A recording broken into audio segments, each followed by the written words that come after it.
ಹೆಸರಿನಲ್ಲಿ ಈ ರೀತಿ ಅತ್ಯಾಚಾರ ಮಾಡೋರನ್ನ ಬಿಡಬಾರ್ದು ಮತ್ತು ಆ ಸಂತ್ರಸ್ತ ಮಹಿಳೆ ಹೋಗಿ ಪೊಲೀಸ್ ಸ್ಟೇಷನ್ಗೆ ಕಂಪ್ಲೇಂಟ್ ಕೊಟ್ಟಿದ್ದಾಳಲ್ಲ, ಅದನ್ನ ಅಪ್ರಿಷಿಯೇಟ್ ಮಾಡಬೇಕು. ಯಾಕೆ ಅಂದ್ರೆ ಈ ರೀತಿ ಬ್ಲ್ಯಾಕ್ ಮೇಲರ್ಸ್, ಈ ರೀತಿ ರೇಪಿಸ್ಟ್ಗಳನ್ನ ಸುಮ್ಮನೆ ಬಿಡಬಾರ್ದು.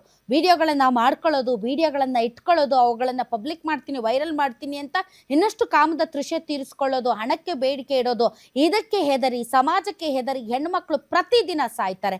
ಒಂದು ಸಲ ಹೊರಗಡೆ ಬಂದು ಕಂಪ್ಲೇಂಟ್ ಕೊಟ್ಟರೆ ಅವ್ರ ಹೆಡೆಮುರಿ ಕಟ್ತಾರೆ ಪೊಲೀಸರು.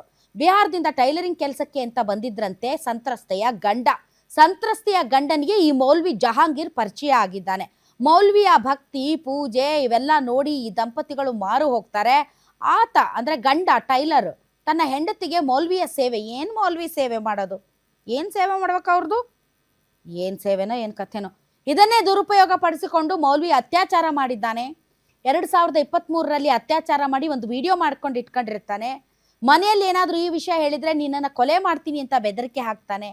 ಇದರಿಂದ ಪಾಪ ಕುಟುಂಬ ಹೆದರಿ ಬಿಹಾರಕ್ಕೂ ಕೂಡ ಹೋಗಿ ಮತ್ತೆ ವಾಪಸ್ ಬೆಂಗಳೂರಿಗೆ ಬರುತ್ತೆ. ಮತ್ತೆ ಈತ 5 ಲಕ್ಷಕ್ಕೆ ಬೇಡಿಕೆ ಇಡ್ತಾನೆ. ಹೀಗಾಗಿ ನೊಂದ ಸಂತ್ರಸ್ತೆ ಗೋವಿಂದಪುರ ಪೊಲೀಸ್ ಸ್ಟೇಷನ್ಗೆ ದೂರು ಕೊಡ್ತಾರೆ. ಈಗ ಮೌಲ್ವಿ ಜಹಾಂಗೀರ್ನನ್ನ ಬಂಧಿಸಲಾಗಿದೆ.